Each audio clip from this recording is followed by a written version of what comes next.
그러니까 이 감옥을 제가 한번 가서 보고 싶더라고요. 설교할 때 도움도 되고 한번 갔다 오면은 가서 보면은 갔다 온다는 게 표현이 그렇지만 가서 보고 오면 얼마나 이 성도들한테 좀 이렇게 쉽게 느껴질까. 그래서 제가 부탁을 했었어요. 좀 제발 나를 좀 데리고 가달라. 예. 근데 한 번도 저를 안 데리고 갔거든요.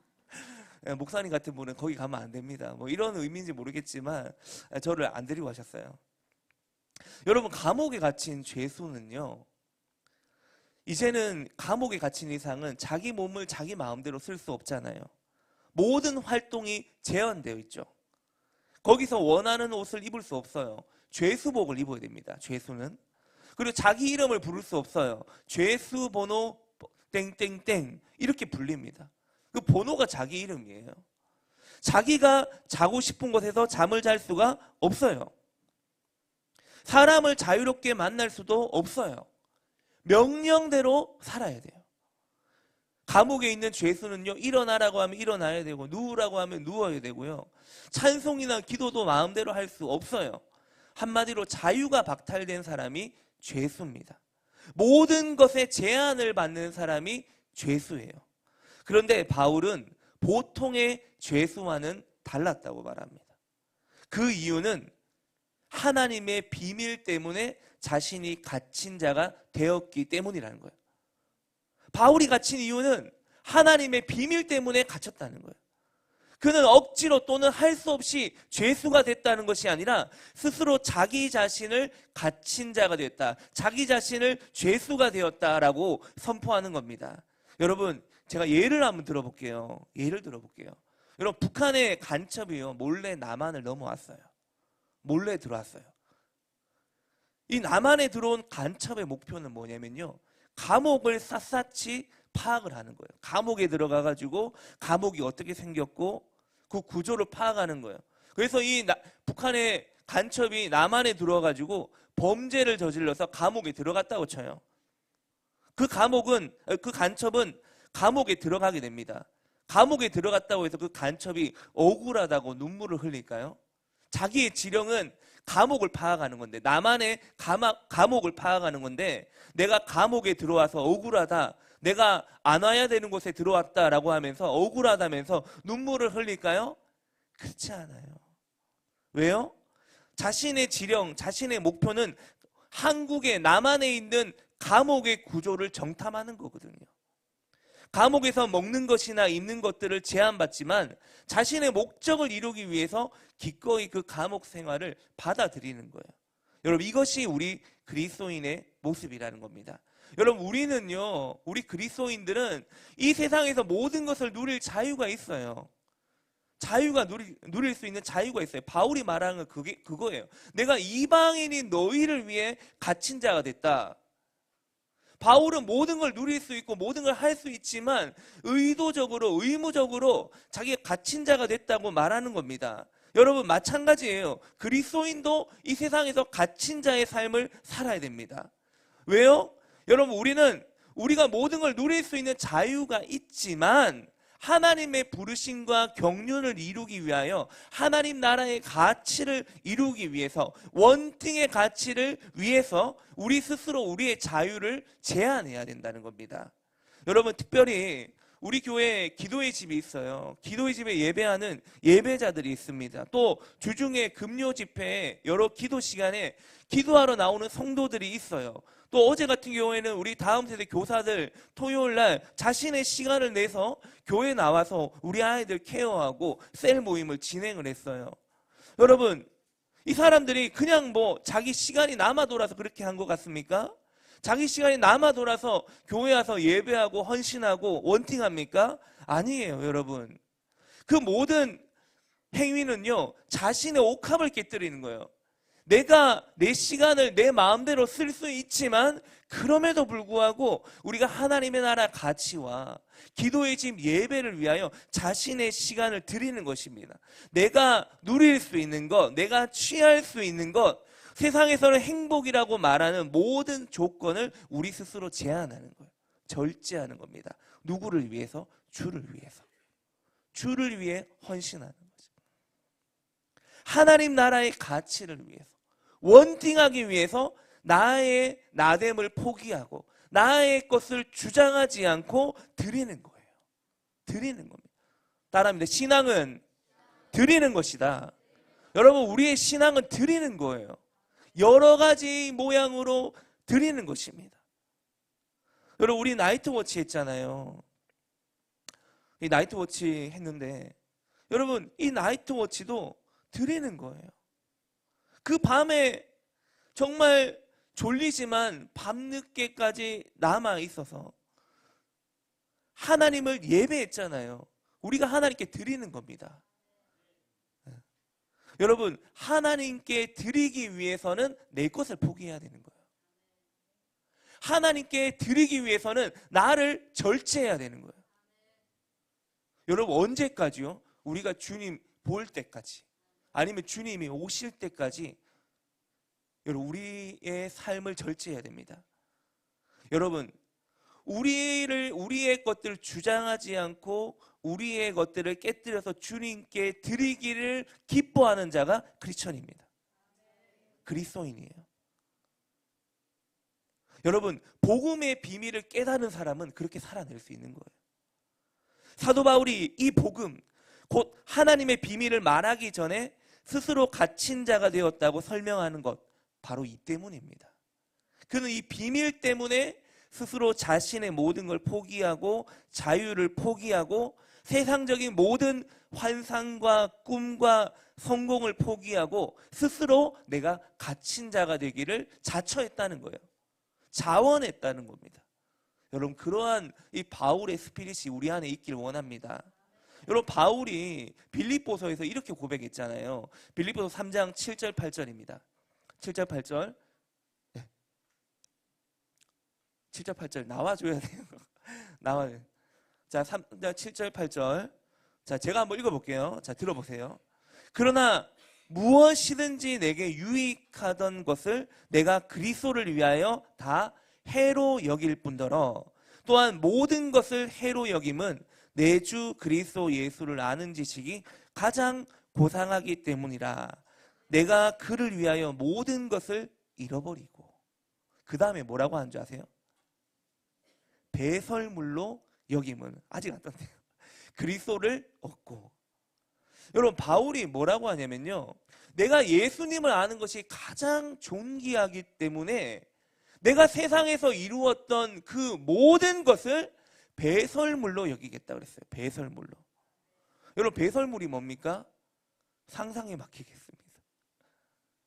여러분, 내가 예수님을 아는 것이 가장 귀하기 때문에 내가 예수님을 위해서 내가 이전에 누렸던 모든 부귀 영화를 배설물로 여기겠다. 여러분, 이것이 바울의 고백이에요. 여러분, 이것이 바로 우리의 고백이 되어야 될 줄로 믿습니다.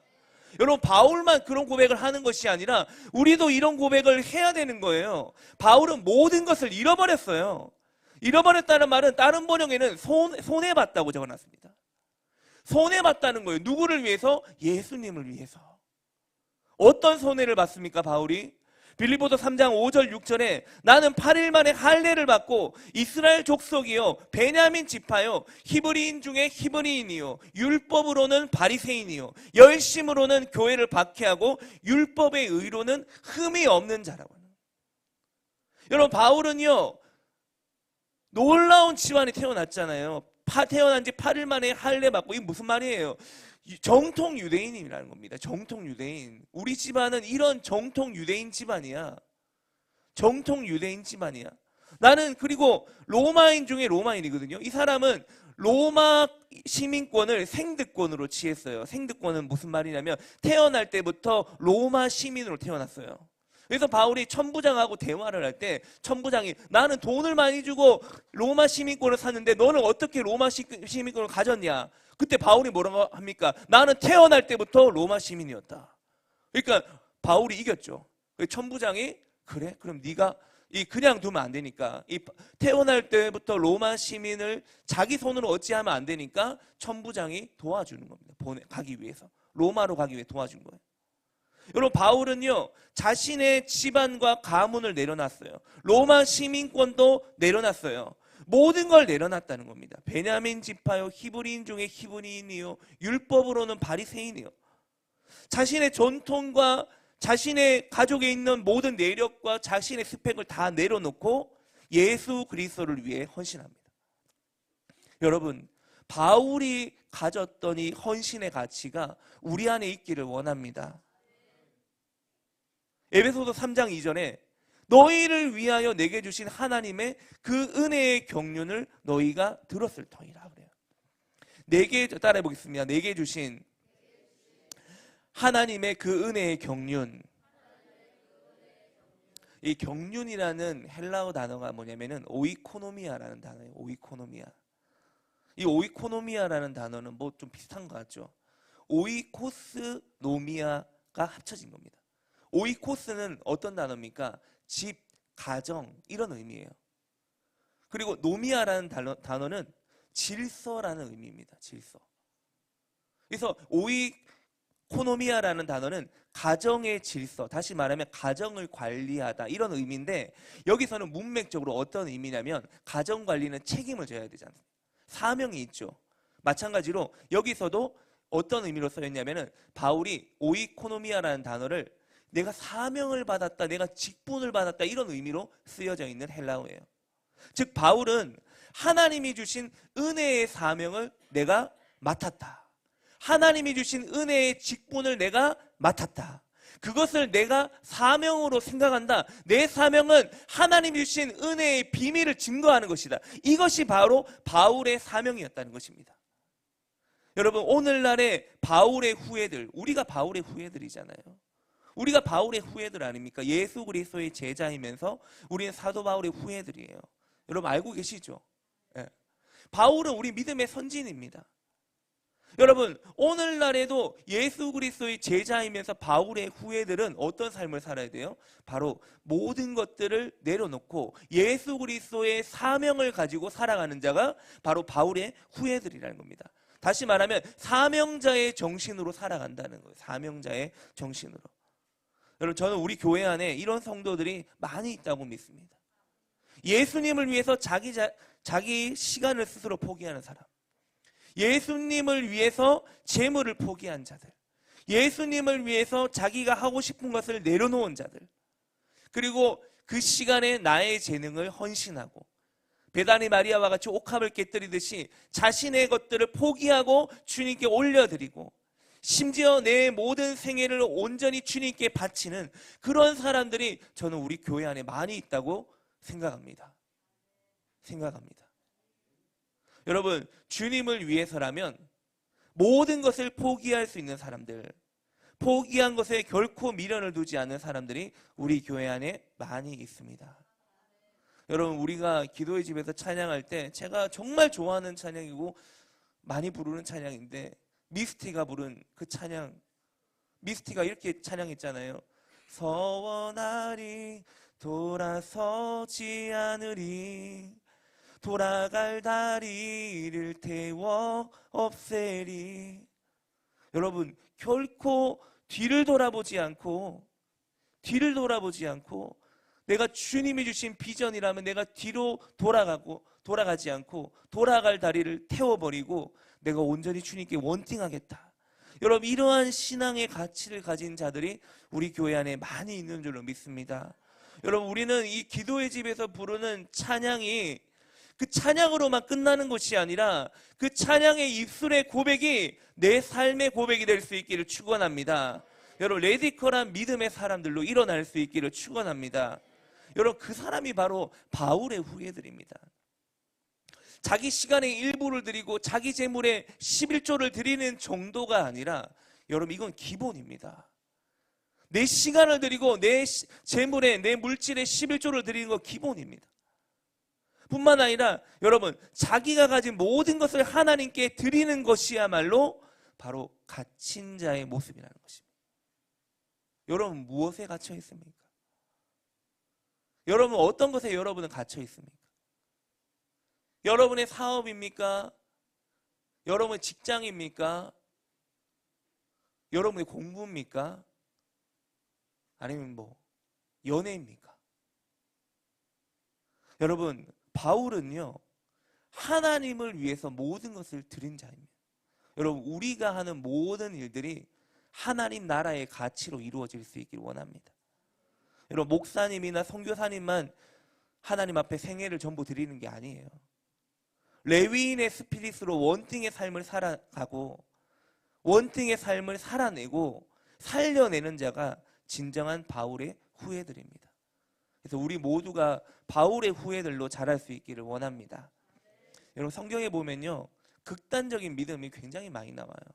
근데 그 극단적인 믿음을 통해서 하나님이 일하시는 걸 보게 됩니다. 그러면 무슨 말입니까, 여러분? 하나님은요, 극단적인 믿음을 통해서 일하신다는 거예요. 평범한 믿음이 아니에요. 여러분, 성경에 보세요. 극단적이지 않은 믿음이 어디 있습니까? 다니엘은 왕의 조서에 도장이 찍힌 걸 알았어요. 왕의 조서에 도장이 찍힌 걸 알았지만 하루 3번 창문을 열고 하나님께 기도했습니다. 그래서 잡혀가잖아요. 알고도 기도했습니다. 알고도 창문을 열고 기도했어요. 여러분, 에스더는요, 왕에게 그냥 나가면 죽을 수 있다는 거 알았어요. 그래서 에스더가 에스더 4장 16절에서 내가 죽으면 죽으리라 가는 거예요. 왕 앞에 가는 거예요. 그리고 여러분, 신약에 보면 바울도 그렇고 베드로도, 여러분, 예수님이 물 위를 오라, 걸어오라 하고 하니까 베드로가 물 위를 걷잖아요. 얼마나 걸어갔는지 모르지만 걸어가다가 물에 빠지게 되죠. 여러분, 물 위를 걷는 것 자체가 극단적인 믿음입니다. 걷다가 못 걸으면 빠져 죽는 거잖아요. 여러분, 무모하리만큼 극단적인 믿음이 성경에 엄청나게 많이 나옵니다. 여러분, 모세가 이스라엘 백성들 200만 되는 인구 데리고 출애굽하잖아요. 근데 출애굽할 때 맞닥뜨렸던 게 무엇입니까? 바다입니다. 홍해 바다. 전부 다 200만 명 다 수장될 수 있는 위기에 왔어요. 그때 모세가 어떻게 합니까? 기도하죠. 기도하니까 하나님이 바닷길을 열어버립니다. 여러분, 모세가 바닷길을 연 건요, 홍해바다가 갈라진 거는 제가 생각할 때는 신구에 통틀어서 전무후무한 기적입니다. 여러분, 오늘날에 바다가 갈라졌다는 이야기 들어봤습니까? 있을 수 없는 역사가 하나님께서 모세를 통해 일으키신 거예요. 여러분, 하나님은요, 그런 정말 하나님이 아니면 할 수 없는 그런 하나님만을 간절히 붙잡는 그 믿음을 통해 하나님 일을 하신다는 거예요. 여러분, 그런 믿음이 우리 안에 일어날 수 있기를 축원합니다. 여러분, 그 믿음이 세상에 볼 때는 너무 극단적인 거 아니야? 너무 극단적이다, 이렇게 조롱한다 할지라도 여러분, 그 믿음이 하나님이 기뻐하시는 믿음인 겁니다. 여러분, 그런 믿음을 우리가 가져야 돼요. 여러분, 바울이요, 이 비밀에 관해서 계속적으로 이야기하는데 3절에 보면 이렇게 말합니다. 3절에 같이 읽을게요. 시작.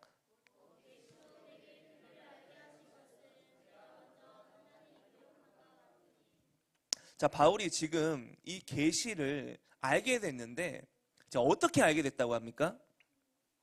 어떻게 이 비밀을 알게 됐다고 하죠? 계시로 내게 비밀을 알게 하신. 첫 번째로 계시로 비밀을 알게 됐다는 겁니다. 여러분, 우리가 찬양할 때 이렇게 찬양하잖아요. 지혜의 영으로 내 마음을 여소서 주님, 계시의 영으로 내 눈을 여소서 주님, 난 알기 원해, 이렇게 찬양하잖아요. 그렇죠? 맞잖아요. 여러분, 왜 계시가 필요하고 왜 지혜가 필요합니까? 하나님을 더 알기 위해서요. 하나님을 더 알기 위해서. 다시 말하면 무슨 말입니까? 우리가 하나님을 아는 것은 내 힘으로 깨달을 수 있는 것이 아니라는 거예요. 우리가 하나님을 보길 원하고 하나님을 알기 원하는 것은 내 힘으로, 내 지식으로, 내 철학으로 알 수 있는 것이 아니라는 겁니다. 여러분, 이 하나님의 비밀은 계시로 깨달을 수 있는 겁니다. 여러분, 말씀도요, 하나님이 열어주셔야 보이는 겁니다. 아무리 여러분 똑똑한 사람이 성경을 많이 본다 하더라도 자기 머리로 이해하려고 하면 이해가 되잖아요. 도올 김용옥 같은 사람이 그런 사람이잖아요. 성경 30독 했는데 돌이잖아요. 이해를 못해, 그 사람은. 30번을 읽고 요한복음 자기가 강해했잖아요. 그렇지만은 머리로 이해를 하니까 예수님이 그냥 인간으로 이해하는 거 아닙니까? 예수님은 신성과 인성을 같이 갖고 계신 분인데 그걸 보지 못하는 거예요. 여러분, 성경 말씀은요, 하나님이 계시로 열어주셔야 되는 거예요. 깨닫게 해주셔야 되는 거예요. 여러분, 예수님 믿을 때 내 힘으로 믿었습니까? 믿어진 거잖아요. 왜? 하나님이 계시로 열어주시니까. 믿습니까? 여러분, 계시라는 말은요, 숨겨진 것을 드러낸다는 의미입니다. 그래서 요한계시록은 우리의 과거와 현재와 미래의 모든 비밀이 숨겨져 있는 책이에요. 이 비밀은 하나님이 바울에게 직접 보여주신 것인데 깨닫게 하려고 가르쳐 주신 거예요. 그러므로 기도하며 우리가 성령님의 도우심으로 성경을 읽을 때 바울에게 주셨던 그 깨달음이 우리에게 부어지게 되는 겁니다. 그래서 한번 따라해 볼까요? 기도하면서 성경을 읽자. 여러분, 기도하면서 읽어야 돼요. 제가 성경을 읽으면서 늘 그렇게 기도하지 못하지만 성경을 읽을 때 그렇게 기도해요. 아버지의 마음으로 성경이 보여지게 해주십시오. 네. 제가 늘 하는 기도는 아버지의 마음으로 성경이 보여지게 해주십시오. 내 머리와 내 생각으로는 내가 풀 수 없기 때문에 아버지의 마음.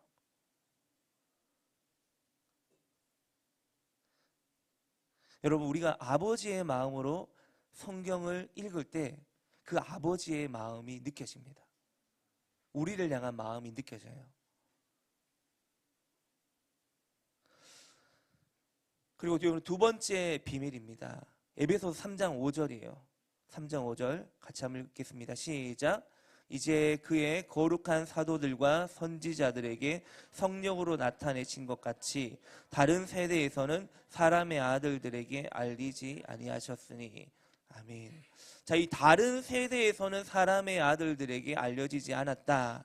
자, 이 말은 무슨 말이냐면은 다른 세대, 구약의 사람들을 말합니다. 구약의 사람들에게는 하늘의 비밀이 선명하게 나타나지 않았어요. 그림자나 베일에 감추어진 모습으로 어렴풋이 알았습니다. 구약의 사람들은.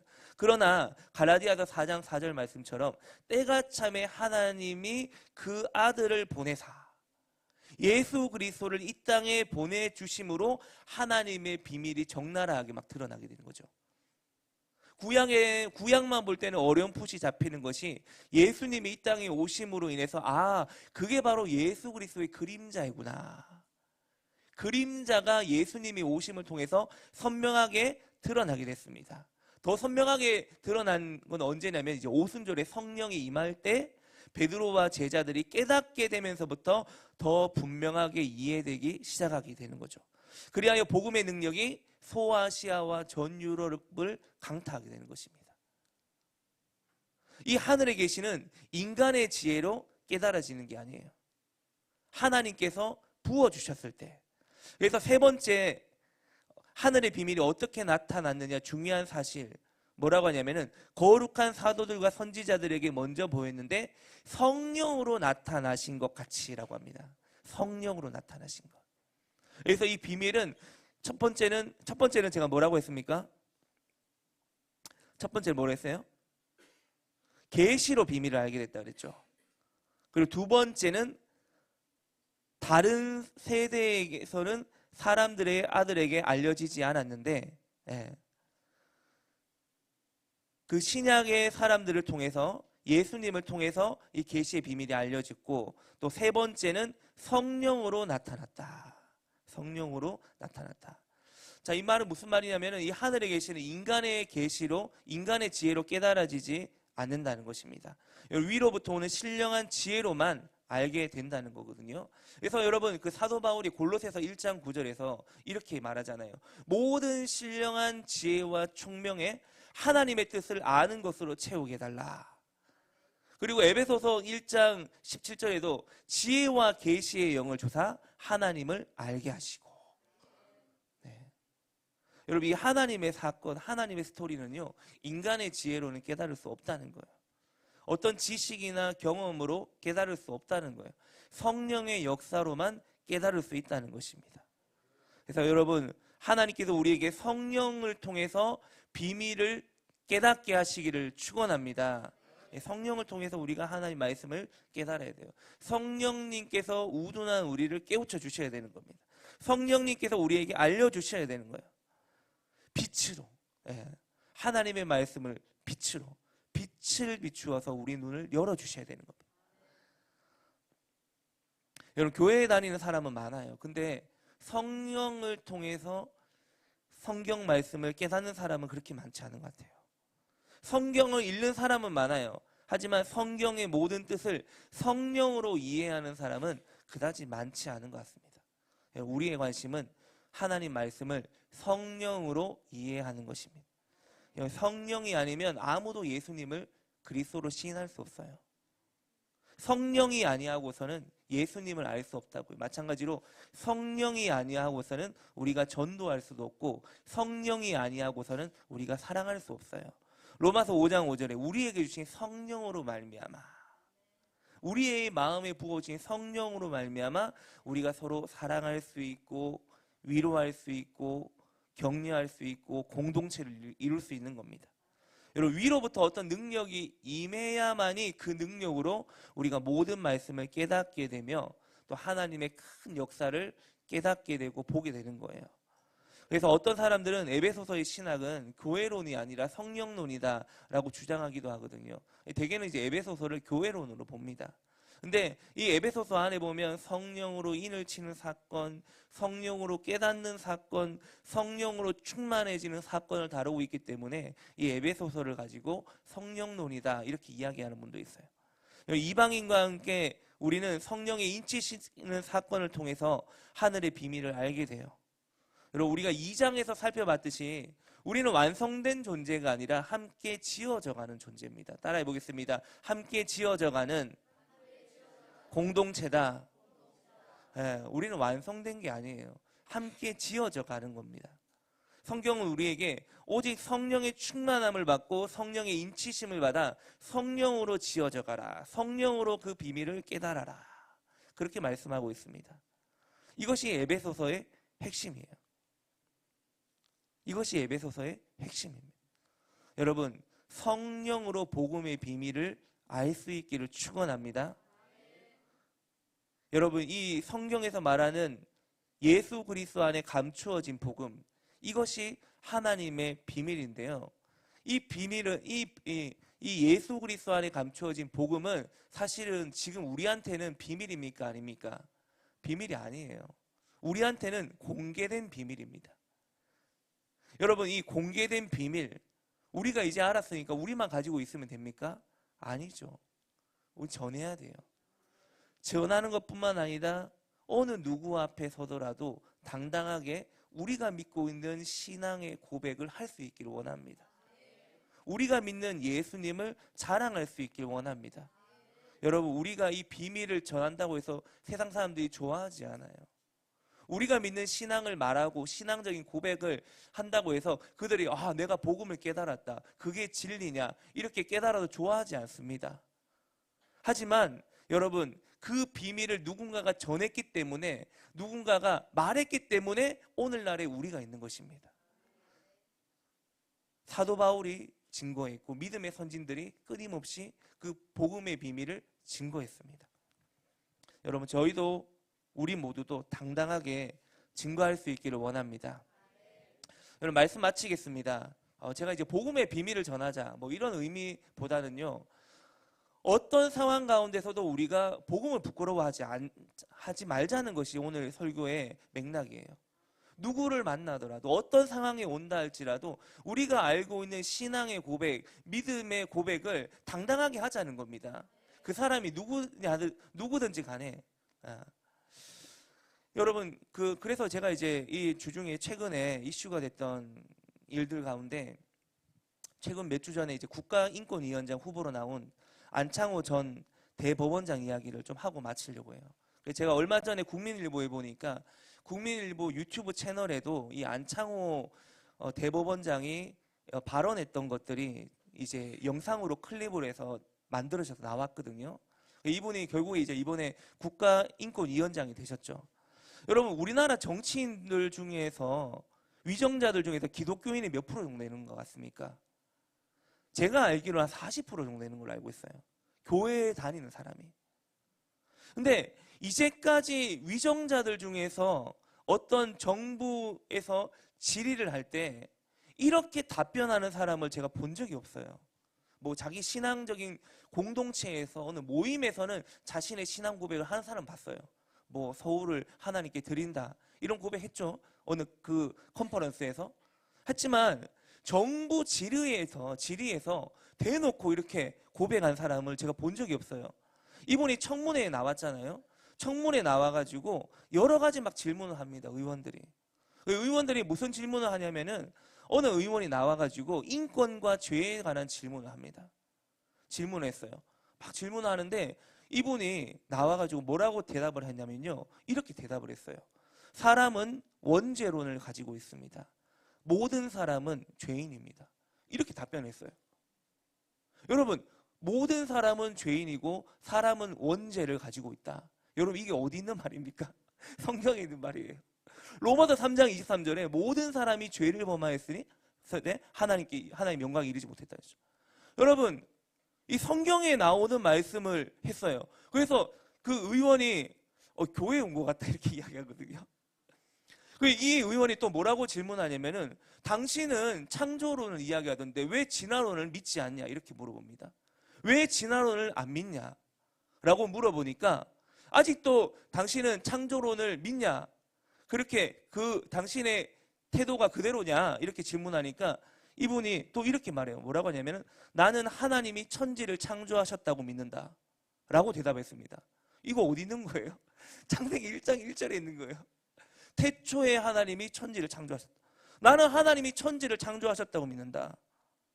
교육과정에 진화론을 가르친다면 창조론도 가르쳐야 되는 게 아니냐, 그게 공평한 게 아니냐 이렇게 말했습니다. 여러분, 이때까지 이렇게 말한 사람이 없어요. 그리고 또 이렇게 말합니다. 진화론의 전제에 대한 현대과학의 충분한 설명이 없는 것으로 안다. 없거든요. 그렇게 이야기를 합니다. 근데 여러분, 더 웃긴 게 뭔지 아세요? 이 질문을 한 국회의원이요, 신대원 출신입니다. 이게 더 웃긴 거예요. 이분 미국에서 MDB 신학을 전공한 사람이에요. 전도사로 사역한 사람입니다. 웃기죠? 근데 이런 분이요, 신학을 전공한 사람이 왜 진화론 안 믿냐고 하는 거예요. 아니, 초중고등학교 교과서에 인류의 역사가 46억 년이 됐다는 거 당신 그거 안 믿냐는 거예요. 이 거꾸로 해야 되는 거 아닙니까, 여러분? 왜 창조론이 진리가 아니냐? 이렇게 말해야 돼도, 이렇게 말해도 여러분, 이렇게 말해야 되는데 신학생이잖아요. 지금 말이 안 나오는데 제가 너무 당황했어요. 그분이 신학생 출신이거든요. 지금 여러분, 시대가 이래됩니다, 여러분. 그리고 인권위원장이 후보가 뭐라고 했냐면 나는 차별금지법 반대한다. 그 안에 있는 내용들을 다 동의할 수 없다. 그리고 동성애는 찬성하는 입장이 아니다라고 했어요. 여러분, 동성애에 대한 비판뿐만 아니라 진화론까지도 다 조목조목 성경적 관점으로 답변했어요. 여러분, 동성애와 진화론은요, 반성경적인 신념입니다. 있을 수 없는 거예요. 여러분, 우리는 이걸 물리쳐야 됩니다. 물리쳐야 돼요. 여러분, 이제까지 정말 많은 크리스천 위정자들이 있었어요. 정치인들이 있었어요. 그런데 여러분, 우리나라가 그렇게 기독교 신념으로 창조론으로 그렇게 하나님 나라 질서가 만들어졌습니까? 그렇지 않아요. 왜요? 다들 제가 볼 때는 비겁하거든요. 왜 자기가 믿고 있는 그 하나님에 대해서, 신앙에 대해서, 교회에서 배운 기독교 철학에 대해서 왜 당당하게 말하지 못하냐는 거예요. 이런 분들이 나오니까 제가 얼마나 반가운지 몰라요. 제가 얼마나 반가운지 몰라요. 여러분, 지금 우리의 시대가 지금 이런 시대가 됐습니다. 여러분, 다니엘만이 당당하게 창문을 열고 하나님께 기도할 수 있는 것이 아니라, 여러분, 이 다니엘은요, 마지막 때를 살아가는 우리의 표본이에요. 이 마지막 때에는 다니엘과 같은 믿음이 필요한 겁니다. 뜻을 정하고 왕의 조서에 도장이 찍힌 걸 알지만 내가 믿는 하나님께 나는 기도할 것이다. 하나님이 그 다음은 알아서 하실 것이다. 하나님이 기도하라 했기 때문에 나는 창문을 열고 기도한다. 그리고 이 땅에 우상이 있고 나라 정책이 그 당시에 왕을 섬기는 거지만 나의 왕은 예수님이다.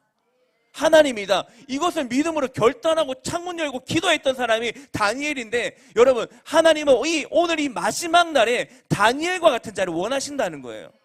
그게 바로 하나님이 이 마지막 때 원하시는 신앙이라는 거예요. 어디 서든지 간에 국회에 간다, 어디 잡혀간다 할지라도 목에 칼이 들어와도 여러분 복음을 부끄러워하지 않는 것, 여러분 이게 바로 복음을 부끄러워하지 않는 거예요. 이제는 여러분 이 시대가요 물러설 수 없는 시대입니다. 이제는 바울의 후예들이 일어나야 되는 시대예요. 당당하게 어디서든지 복음을 증거해야 돼요. 여러분 국가이용권위원장이 신앙으로 답변을 하니까 국회의원이 뭐라고 했는지 아세요?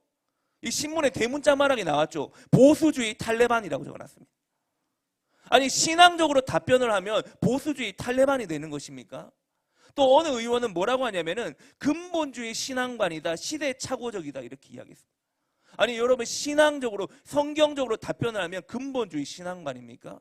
여러분 우리 신앙은 원래 근본주의예요. 믿습니까? 우리가 여러분 기도의 집에서 풀어내는 모든 메시지는 성경을 기반으로 풀어내는 거예요. 시대의 사조에 따라 풀어내는 것이 아니라 우리는 오로지 성경이 진리고 이 진리의 말씀을 우리가 붙잡고 있고 그 말씀대로 노래하고 그 말씀대로 믿는 거예요. 근본주의 신앙관이다, 시대착오적이다, 이 말은 여러분, 이 말을 했는 의원은 아버지가 목사님입니다. 여러분 이 부끄러운 시대예요. 이런 시대가 됐어요. 그래서 그 사람의 이름이 뭐냐면 하나님의 사람이에요. 의미가. 여러분 시대가 이렇게 돼버렸어요. 여러분 성경대로 진리대로 답변하면 보수주의 탈레반이 된다고요. 탈레반이 어떤 존재입니까? 가차없어요. 사람을 죽이는 거예요. 그런 여러분 테러 집단으로 이야기를 해요. 여러분 만약에 누군가가요 저에게요 제가 신앙적으로 고백을 해요. 나는 창조론을 믿는다, 난 진화론을 믿지 않는다. 누가 물어봐요. 너 동성애에 어떻게 생각하냐? 나 동성애 반대한다. 하나님이 동성애는 죄라고 했기 때문에 동성애는 있을 수 없다. 동성애는 질병이다. 하나님께 와서 고침받아야 되는 질병이다 라고 이야기할 겁니다. 그렇게 말했는데 저한테 보수주의 탈레반이라고 비난한다면 저는 그 소리를 들을 거예요. 내가 믿는 신앙을 나는 증거할 것입니다. 여러분 어떻게 하실 것입니까? 여러분 오늘날의 바울의 후예들은 이런 자가 되어야 된다는 거예요. 그냥 복음만 증거하고 전도만 하는 것이 아니라 누구 앞에 서더라도 누가 무슨 질문을 하더라도 나는 당당하게 내 신앙, 내가 가지고 있는 믿음의 신념을 당당하게 말할 수 있고 누구한테라도 당당하게 말할 수 있는 사람, 그 사람이 오늘날에는 바울의 후예들이 될 것입니다. 여러분 시대는 점점 악해져요. 점점 어려워져요. 이제는 여러분 돌아갈 게 없습니다. 물러설 게 없어요. 이제는 우리의 신앙을 빛을 발해야 됩니다. 빛을 발해야 돼요. 여러분 하나님의 영광의 때가 곧 옵니다. 예배팀 나와주십시오. 여러분 우리 교회 이름이 무엇입니까? 리빙처치예요. 리빙처치, 살아있는 교회라는 거예요. 여러분 우리는 예배만 살아있는 것이 아니에요. 정말 예배 좋죠. 예배가 살아있어요. 근데 우리는 예배만 살아있는 것이 아니라 여러분 우리의 신앙과 고백이 살아있을 수 있기를 축원합니다. 어디 가서도 여러분 크리스천이라는 것을 당당하게 말하고요, 창조주 하나님을 당당하게 말하고요, 우리가 동성애는 죄라고 분명하게 말하고, 하지만 동성애자들은 우리가 사랑하고 품어줘야 된다. 그들도 하나님께서 기회를 주시는 인간들이기 때문에 우리가 동성애는 죄지만 그 영혼들은 우리가 사랑을 품고 하나님께 돌아오면 치유될 것이다, 당당하게 말할 수 있어야 됩니다. 그리고 동성 결혼 합법화 나는 반대한다. 동성애는 질병이고 하나님이 치유하실 것이다. 이렇게 당당하게 여러분 말할 수 있는 크리스천들이 될 수 있길 원합니다. 여러분 하나님은 오늘날에도 다니엘과 같은 자를 콜링해요. 바울과 같은 자를 콜링합니다. 하나님은 그냥 다니엘이 그냥 역사의 인물이다, 다니엘이 그렇게 결단했기 때문에 다니엘을 통해서 하나님 놀라운 일을 일으켰다, 그 정도의 스토리를 우리한테 말하는 게 아닙니다. 너희도 다니엘과 같이 결단해야 된다. 너희도 바울과 같이 결단해야 된다. 세상의 진리야, 세상의 말 앞에 무릎 꿇지 않는 진리로 당당하게 외치고 세워질 수 있는 그런 크리스천들을 하나님께서 원하신다는 거예요. 여러분 이 시간에 함께 기도합시다. 하나님, 이 마지막 때에 살아있는 믿음을 가진 공동체로 세워지게 하여 주십시오. 하나님, 이 마지막 때 살아있는 믿음을 증거할 수 있는 내가 되게 하여 주십시오. 하나님 아버지, 주님, 우리가 살아있는 믿음을 가질 때 우리의 예배가 살아날 수 있습니다. 우리가 살아있는 믿음을 가질 때 우리의 삶과 가정과 일터 환경이 변할 수 있습니다. 아멘. 하나님 아버지, 우리의 입술의 고백이 살아있는 바울의 후예로 서게 하여 주십시오. 아멘. 하나님 아버지, 어떤 상황에서도 이제는 우리가 뒤로 물러서고 눈치 보지 않고 하나님 세상과 타협하지 않고 우리가 당당히 믿는 창조주 하나님을 증거하며, 하나님께서 이 땅을 창조하셨고 하나님께서 이 땅을 만드셨고 창조하셨다, 당당하게 고백하고 선포할 수 있는 그런 믿음의 신앙의 사람, 바울의 후예들이 되게 하여 주시옵소서. 이렇게 다 함께 우리 주여 한번 외치고 기도하겠습니다. 주여.